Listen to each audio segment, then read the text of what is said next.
There's barely anything left to split, sweetheart. I'm trying to make this easy on you."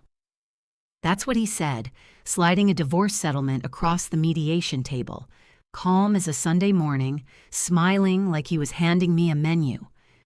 14 years married to this man, Mark, the one I'd called the steady one.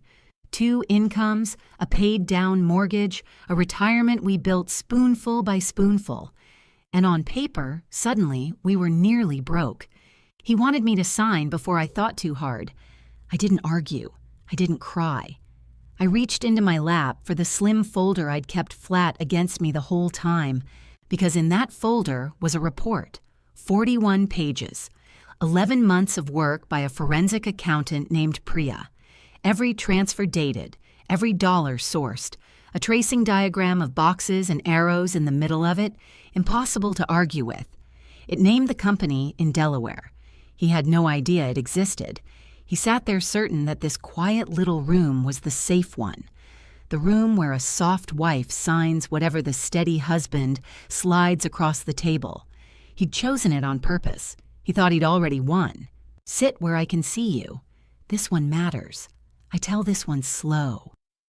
For the nights the house is too quiet, when the man who knew the sound of your sleeping breath turns out to have been counting your money in the dark. Tell me honestly in the comments.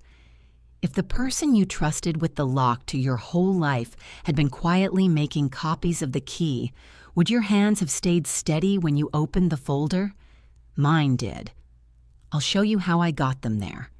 Now, let me tell you how it began. Let me back up, because you have to understand the shape of us first, or none of it will land the way it should. His name was Mark, and for a long time, I would have told you he was the steady one. That was the whole story I'd built my life around, that I was a little scattered, a little too soft, and he was the careful one, the planner, the man who balanced the checkbook with a real pen and a real frown. When you marry someone, you divide the world into chores without ever signing a treaty. He took the money. I took the warmth, the school forms, the birthdays, the keeping everyone alive, and I was glad to. I genuinely was. I thought we'd made a fair trade. I didn't understand for 14 years that when one person controls all the numbers, the other person isn't a partner. She's a passenger, and a good driver can take a passenger anywhere, even off a cliff, and she'll sit there trusting the road right up until the windshield. I'm not telling you that to make you feel sorry for me. I'm telling you because I want you to recognize it, in case it's sitting at your own kitchen table tonight wearing the face of someone you love. I want to give you one small picture, because it tells you everything about how the control was dressed up to look like kindness. Early in our marriage, we couldn't have been more than 2 years in. I opened a savings account of my own, nothing dramatic, $100 here and there, a little corner of the world with only my name on it. When he found out, he didn't yell. Yelling, I could have fought. He sat me down, and he looked wounded, genuinely wounded, and he said, "I just don't understand why you'd need a secret from me. Aren't we supposed to be one thing now?" And I felt, this is the part that still amazes me, I felt ashamed. I closed the account. I apologized. I moved my little $100 back into the joint account he watched like a hawk, and I told myself it was love. That's the trick of it. The good ones don't build a cage. They convince you the cage is the inside of a hug. There's a second picture from that same year, and I only understood it much later. We were at a barbecue at his sister's house. Carol, his older sister, the one who'd half raised him after their parents went early. Carol watched me the whole afternoon in a way I couldn't read. At one point, when Mark was inside, she dried her hands on a towel and asked me quietly, almost carefully, "Honey, do you have your own account? Just yours?" And I, fresh from closing mine, laughed it off. I said we kept everything together, that it was simpler that way, that Mark handled all of it. And I watched something close in Carol's face, a little door shutting, and she said, "That's nice, as long as it's simple." And she went back to the potato salad. I thought she was being nosy. I know now she was being a sister who had seen this movie before, in this family with this brother, and had just learned that I wasn't ready to hear how it ended. Remember Carol? She comes back.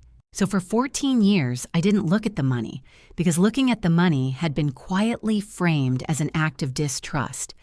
And I had been trained, gently, lovingly, relentlessly, not to distrust him. He gave me an allowance and called it a budget. He filed the taxes and turned the laptop away when I leaned in, not rudely, just naturally, the way you'd shield a surprise party. He kept the passwords. He kept the logins. He kept the whole financial architecture of our life behind a glass I was taught not to tap on, and I let him. God help me, for a long time I let him. Now I have to tell you when the floor first creaked, because there's always a creak before the floor gives way, and the cruelest thing we do to ourselves is decide it was just the house settling. It started about 1.5 years before that mediation table. Mark got quieter in a particular way. Not the tired quiet of a long marriage, a busy quiet, a working quiet. He took calls in the garage. He started saying the word restructuring about his consulting business. And a man's business is a wonderful place to hide things, because a wife isn't supposed to understand it and isn't supposed to ask. New email folders he'd close fast. A second phone he called his work phone, which is a sentence that has ended more marriages than lipstick on a collar. And the money, which had always flowed through our joint account like a slow, steady river, started doing something strange. It started disappearing into the business and coming back smaller. Loans, he said. Investments. You wouldn't follow it, honey. It's boring. And I, who had been trained for 14 years not to tap the glass, did not tap the glass. Then came the first thing I couldn't quite swallow, though I tried. It was a Tuesday, and our debit card was declined at the grocery store. Not for anything extravagant, for $90 of ordinary food in front of a line of people, with my cart half full and my face going hot. I called Mark from the parking lot, embarrassed, and he was so smooth about it, so instantly reassuring. Oh, that's the restructuring. I moved some funds around for a few days. I should have warned you here. Use the other card. And I did. And I felt foolish for the panic. But driving home, I kept circling one small splinter of a thought. There had always been money for $90 of groceries. For 14 years, in good times and lean ones, there had always been at least that. Something had reached into the account that morning and taken enough that there wasn't. I didn't know yet that I'd just watched a transfer happen in real time, from the outside, with my hand on a grocery cart. I just knew the river had a leak in it now, and the man in charge of the river kept telling me it was rain. The leak got wider, and he got better at explaining it.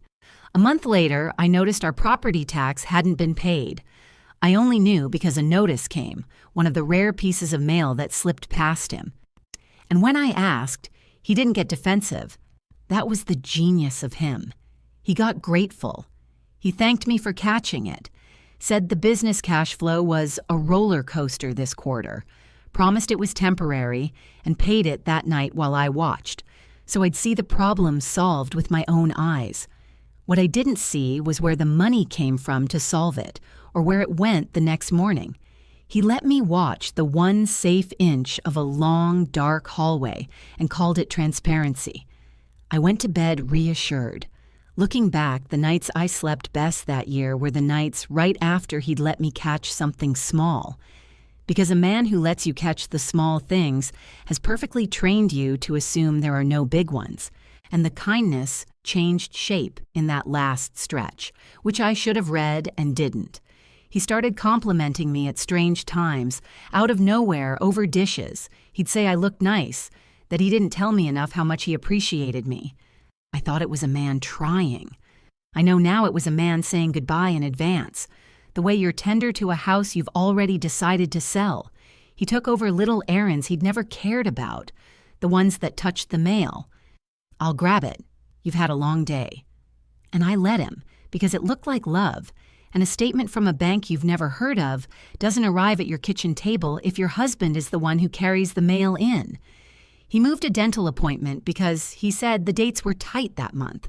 Money was tight that month, and I believed him because the man who controls the numbers also controls what tight means. I look back at that season now and I see a man methodically tightening every valve in the house, one quarter turn at a time, so slowly that the pressure felt like weather instead of a hand. That's the genius of the controlling kind. They never do anything you could point at. They just narrow the world a degree a day until one morning you wake up in a room with no windows and can't remember who bricked them up. Here is the wallow.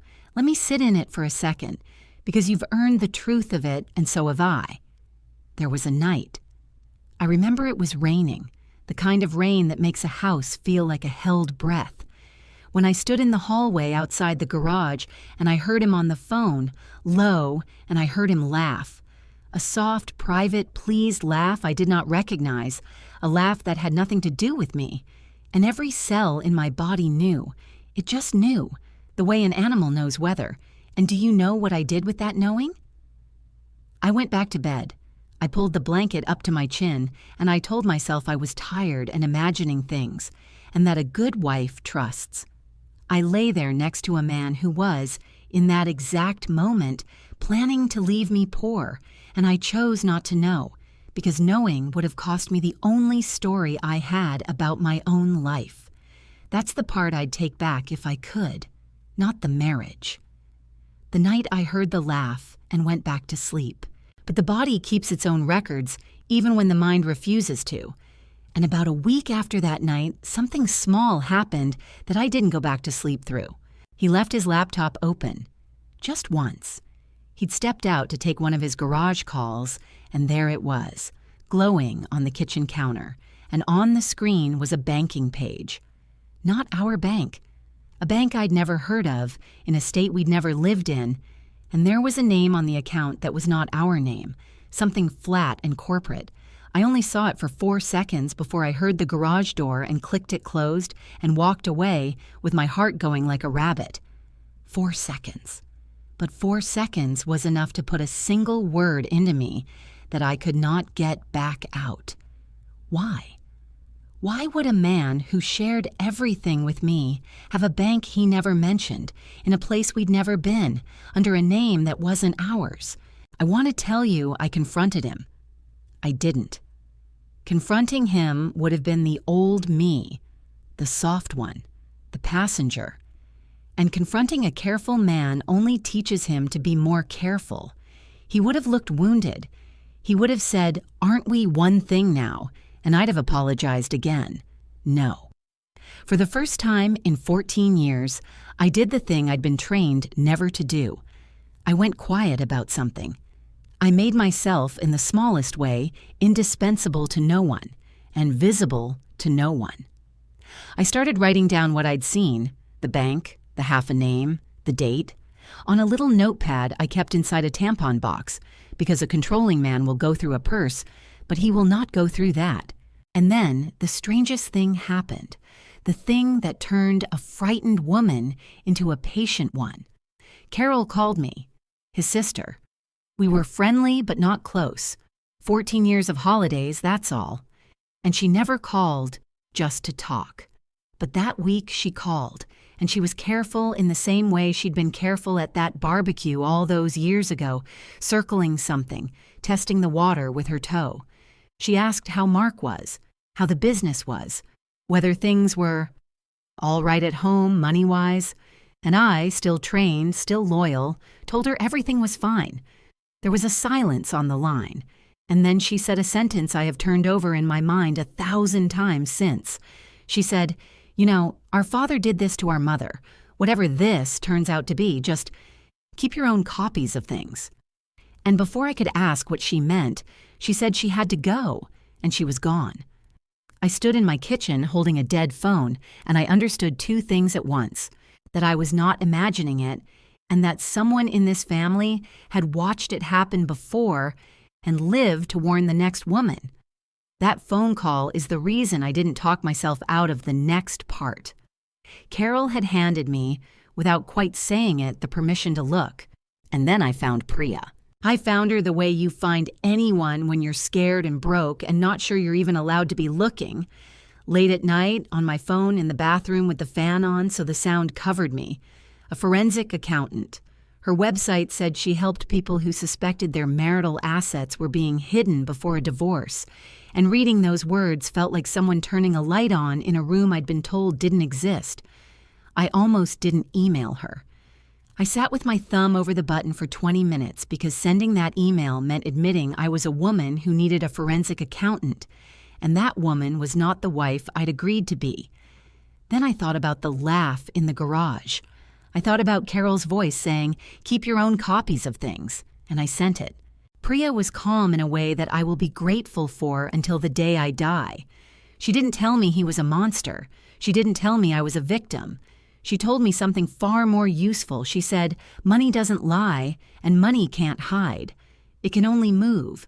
And everywhere it moves, it leaves a footprint. We're not going to accuse him of anything. We're just going to follow the footprints. And for the first time since that rainy night, I felt the floor under me again.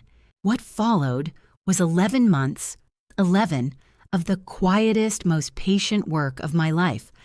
I want you to understand it wasn't drama. It was the opposite of drama. It was me, photographing tax documents in the 90 seconds he was in the shower. It was me, finally writing down the joint account password I'd watched him type 1,000 times and never been given.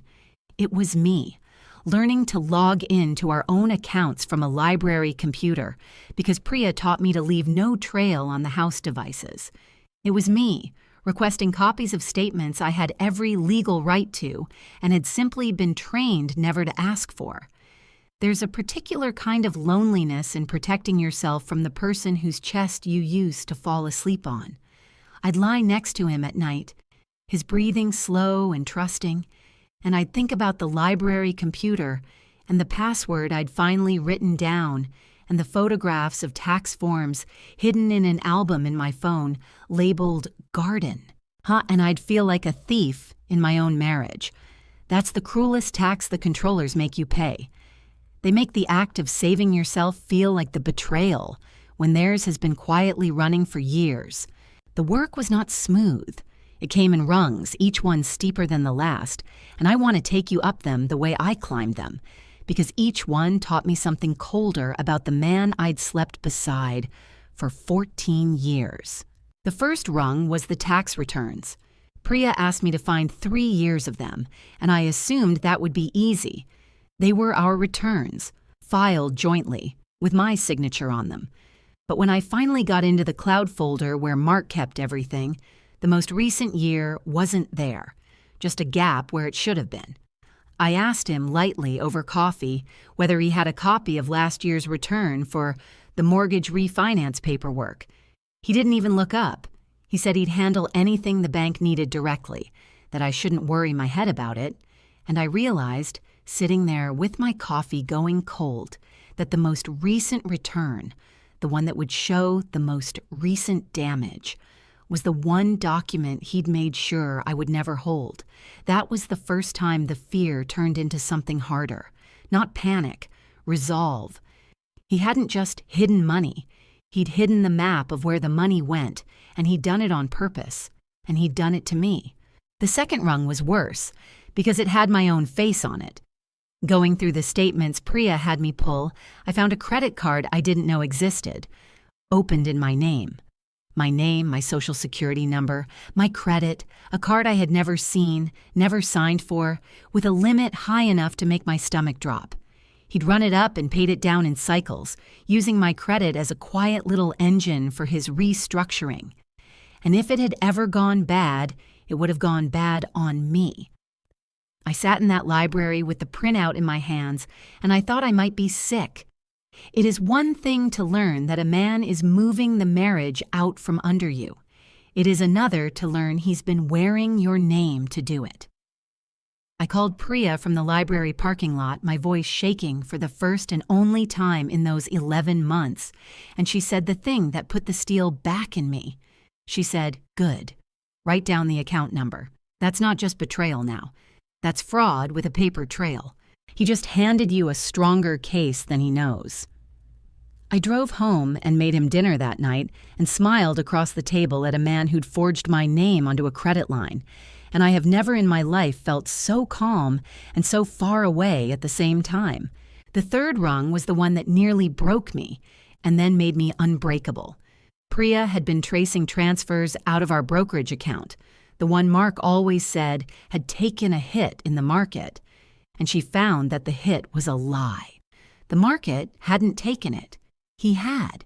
He'd liquidated tens of thousands and rooted it out through the business, and the dates were what stopped my heart. Because there was a morning, I realized, that I should mention. Back when my own mother was dying 3 states away and I wanted to fly to her, Mark had sat me down with a spreadsheet and shown me gently, regretfully, that we just couldn't swing it that quarter. I didn't go.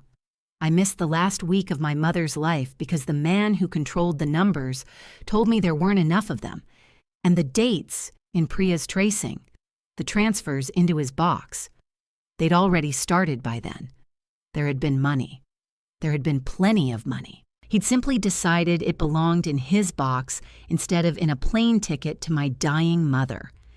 The morning I lined those 2 dates up next to each other in Priya's spreadsheet, something in me went very quiet and very still. Some betrayals you can forgive. That one just made my hands very, very steady. The 4th rung was the work phone. The second phone, the one he'd carried for a year and a half and called his business line. Priya never asked me to touch it. She said it was too dangerous, that a man like Mark would notice. But one Saturday, he left it charging on the dresser and went out to mow the lawn, and through the bedroom window, I could see him out there in the heat, far away, his back to the house. And I did a thing I am not proud of and will never regret. I picked it up. I didn't know the passcode, so I couldn't get in, but I didn't need to. On the lock screen, a text had just arrived and sat there in the open, a preview I didn't have to unlock anything to read. It was from a contact saved only as MR, account, and it said, Q3 distribution went through, you're clear, last one before the filing. I stood there with the lawnmower droning outside and read it 3 times. Before the filing, he had a calendar, he had a finish line. Somewhere in the near future was a date he was driving toward, a date when the box would be full and the marriage would be empty and he'd hand me 40 pages and a pen. I set the phone back exactly as I'd found it, screen down, charger to the left, the way a person sets down something that's been quietly ticking. And I went and stood at the kitchen sink and watched my husband mow our lawn in straight, careful, satisfied lines. A man tidying the yard of a house he'd already decided to take from me, and I understood that I was no longer racing a suspicion. I was racing a clock. That night, I emailed Priya 2 words. He's accelerating. She wrote back one, then so are we. And every few weeks, I'd hand Priya another piece, and she'd add it to the picture, and the picture got clearer and uglier, and somehow, strangely, it made me calmer. Because here is what I learned in those 11 months. The panic doesn't come from the betrayal. The panic comes from not knowing the shape of it. Once you can see the whole animal, even if it's a terrible animal, you stop being afraid of the dark. There was one more piece I couldn't get on my own, and this is where Carol comes back. Priya had traced the money to the edge of a company, a Delaware LLC with a bland name and a rented mailbox address. But proving Mark controlled it, proving when he'd set it up and why, that needed something from inside the family. I'd been afraid to call Carol back.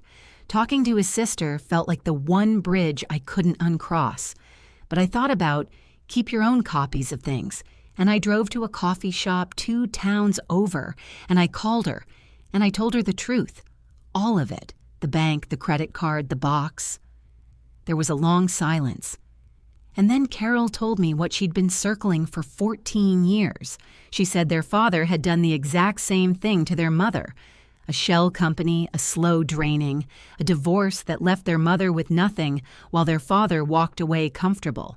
She said Mark had learned it at their father's knee, had even joked about it once years ago, called it the family insurance policy. And then Carol said the thing that cost her something to say. She said, "I've known he was setting one up again for about 2 years. I saw the paperwork at Thanksgiving, and I said nothing because he's my brother, and I told myself it wasn't mine to tell. I have hated myself for it every day since. So whatever you need, dates, the name he used, the year he filed it, I'll testify to all of it.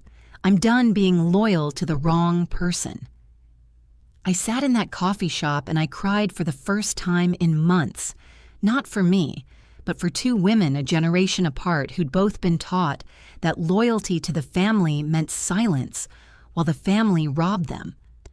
Carol gave Priya the last piece, the when, the why, the proof that the box was no accident. And the shape Priya drew was this. About 18 months before he served me, Mark had quietly registered a limited liability company.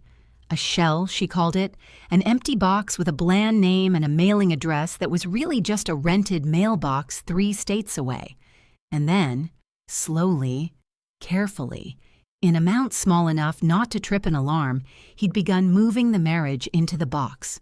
A transfer labeled consulting expense, a loan to the business that was never coming back. The proceeds of a stock account, he'd told me, had taken a hit. Bit by bit, our retirement, our savings, the equity we'd bled for, he was funneling it out of the marriage and into a company that, on the day of our divorce, would belong to him and him alone. He wasn't spending our money. He was relocating it the way you'd move the good silver out of a house you were about to burn down for the insurance. Priya put it all in one report. 41 pages. A clean, sober, devastating document with a tracing diagram in the middle of it. Boxes and arrows, our joint account on one side, his little oatmeal named LLC on the other. And between them, a river of small, careful transfers, each one dated, each one sourced, each one impossible to argue with. She printed me 2 copies and put one in a plain folder and said, "When the time comes, you won't need to raise your voice. You'll just need to open this." Then the papers came. Of course they did. I think he timed it for when he believed I was weakest. He'd started being kind again in that final stretch, kind the way you're kind to a deer before the season opens. He sat me down on our own couch and told me, with real-looking sadness, that he'd grown apart from me, that he wanted to do this with dignity, that he'd already had his lawyer draw up something fair. Fair. He used that word like it was his to give. And he proposed mediation instead of court. Friendly, civilized, no need for it to get ugly. And I understood exactly why. Court has subpoenas. Court has discovery. Court has a judge who can compel a man to open his boxes. Mediation, he thought, was a quiet room where a trained, soft wife would sign whatever the steady husband slid across the table. He chose mediation because he thought it was the room where he'd be safe. He chose the one room where I'd already won. In the days before the mediation, he did something that told me he had no idea what was coming, and I want you to hold on to it because it's the last time I'll ever feel sorry for him. He grew gentle. He cooked, twice. He told me he hoped we could stay something like friends. And one night, he sat on the edge of the bed in the dark and said, quietly, almost to himself, that he'd always admired how I never made things hard, how I trusted him, how that was rare in a wife. And I lay there in the dark with 11 months and 41 pages between us that he couldn't see, and I said softly, "I've always trusted you, Mark." And it was the truest lie I have ever told, because the woman saying it had already followed every footprint he'd left, and she was thanking him, in her heart, for teaching her to be quiet. Because quiet was the only reason the folder existed. So now we're back at that table, you and I. The gray carpet, the pitcher nobody poured, the mediator with the kind eyes, and Mark sliding 40 pages of barely anything left toward me with a Sunday morning smile, saying he was trying to make this easy. I want you to sit in that room with me for a moment before I open the folder, because the waiting is the whole of it. I had the report flat on my lap under the table, my palm resting on it the way you'd rest a hand on a sleeping dog. I could feel my own pulse against the cover. Across from me, Mark was relaxed in a way that almost made me admire him, leaning back, one ankle on his knee, making small kind jokes with the mediator about traffic, about the weather, about how he just wanted everyone to walk out of here whole. His lawyer shuffled papers. The mediator slid Mark's settlement toward me and asked, in her gentle professional voice, if I'd had a chance to review the proposal and whether I had any questions, and I felt the whole room lean very slightly toward the moment where the soft wife signs. Mark caught my eye and gave me the smallest encouraging nod, the kind you give a child at the doctor. This won't hurt. The clock on the wall was loud. A pen had been set beside the settlement, uncapped, helpful. Everything in that room had been arranged by him to carry me gently to a signature, and I let it all hang there one extra second. One, because I had waited 11 months for this second, and I was going to feel it.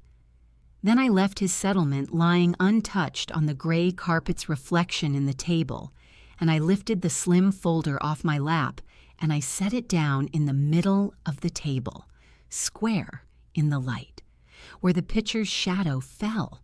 I turned it to the page with the diagram, the boxes and the arrows, the river of small transfers, and I slid it toward him the exact same gentle way he'd slid his at me. No anger, no flourish, the way you'd hand someone a menu. And I said, I had someone follow the footprints, Mark. This is the company in Delaware. These are the dates. This is our retirement here, going into your box, $1,100 at a time so it wouldn't make a sound. And then I said, the only sharp thing I said all day, quiet enough that the mediator had to lean in. I said, there's actually quite a lot left to split, sweetheart. I just had to go find where you put it. I have spent my whole life watching faces, the way you do when you grow up learning to read a room before you enter it, and I have never, before or since, seen a face do what his did. It happened in stages, like a building coming down. First, the smile held a beat too long, the way a smile does when the man behind it has stopped controlling it. Then his eyes went down to the diagram, and I watched him read his own oatmeal company name on a page he had never imagined would be in this room. Then the color left him, not dramatically, just a draining, a going gray, the look of a man who has just understood that the quiet room he chose for his safety is the room with no exits. His eyes flicked once, fast, to the corner of the page, to the line that read, Source Confirmation, and the initials beside it, and I watched him understand that someone inside his own blood had handed me the rope. He knew it was Carol. I saw him know it. And then, this is the part I'll keep. He looked up at me, and for 1/2 of 1 second, before the lawyer beside him started talking fast, there was something in his face that was almost respect, surprise that the passenger had been driving the whole time. The mediator picked up the report, read the diagram, set it down very carefully, and said in the calm voice of someone who has just watched the entire balance of a room invert, I think we're going to need to start over, with full disclosure this time. I'd like to tell you he confessed and wept, and it was over in an afternoon. It wasn't. Men like Mark don't surrender, they negotiate. His lawyer made noises about the LLC being legitimate business activity, and Priya's 41 pages, dated and sourced and impossible to wave away, made those noises smaller and smaller until they stopped. And when the lawyer reached for the last lever, when he suggested carefully that my evidence might have been obtained improperly, that perhaps I'd been snooping, I slid the second thing across the table. A sworn statement signed from Carol, his own sister naming the year he'd filed the box, quoting his own words about the family insurance policy. The lawyer read it. He stopped talking about how I'd gotten my evidence. Hiding marital assets isn't a clever move, it turns out. It's a crime with a quiet name, and a judge does not love a man who tries it. And forging a spouse's name onto a credit line, that one has a louder name. And I had the account number for it written down too. The threat of court, real court, the court he'd built the whole mediation to avoid, did the rest. Within a few months, the consequences came in, one after another, like a tide that finally turned. The oatmeal box was emptied back onto the table where it had always belonged, and the barely anything became its true number, and I walked away with exactly half of the life we'd actually built, not a dollar more. The credit card in my name was closed and scrubbed from my record, with a letter on file explaining how it got there. Mark's own lawyer, I heard later, dropped him as a client partway through. There's a particular thing lawyers don't like, and it's a client who lies to them in writing. And the business he'd hidden everything behind, the consulting firm that was supposed to be his soft landing? 2 clients found out how he'd handled his own books and quietly stopped returning his calls.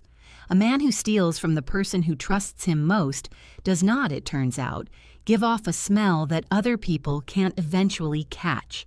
I want to be honest about the shape of it. I didn't take revenge. I didn't bleed him for punishment. I took half, the half that was mine. The half he'd tried to convince me had evaporated. Everything else that came apart in his life, he built with his own 2 hands. I just stopped holding the ladder. And here is the boundary, because I promised you this wouldn't be a story about getting even, and it isn't. When it was all signed, the real numbers, the fair split, the genuinely fair one this time, Mark called me, late, the way he used to take his garage calls, and he said almost warmly, "We could have handled this between us, you know. You didn't have to bring in some stranger to dig through our lives. You didn't have to turn my own sister against me." And I understood, hearing it, that even now, even beaten, he was reaching for the old key. The one labeled, "Aren't we one thing?" The one that for 14 years had unlocked my shame and made me apologize for protecting myself. I held the phone for a moment, and then I said, very gently, because gentleness was mine again and not his, "Mark, you stopped being between us the day you opened a bank I wasn't allowed to know about. I didn't bring in a stranger. I brought in the truth, and I didn't turn Carol against you.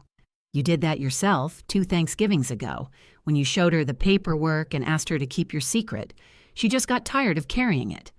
Good night." And I hung up. I didn't slam it. I didn't make a scene.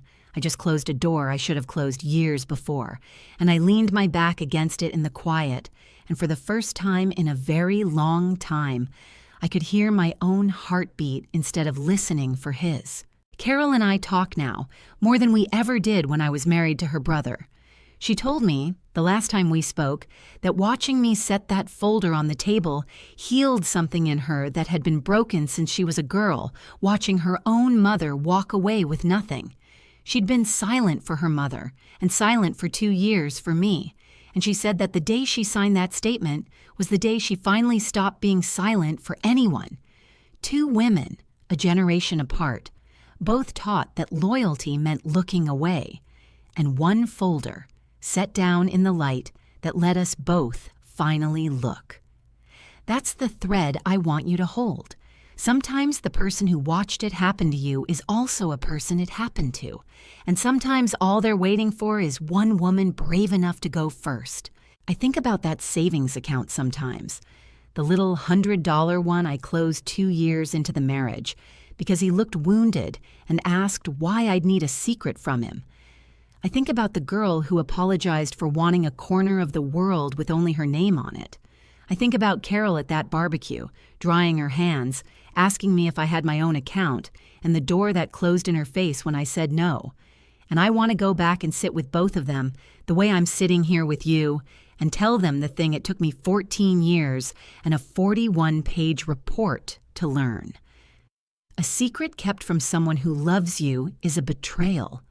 But a corner of your own life, a little light only you control. That was never a secret. That was a door.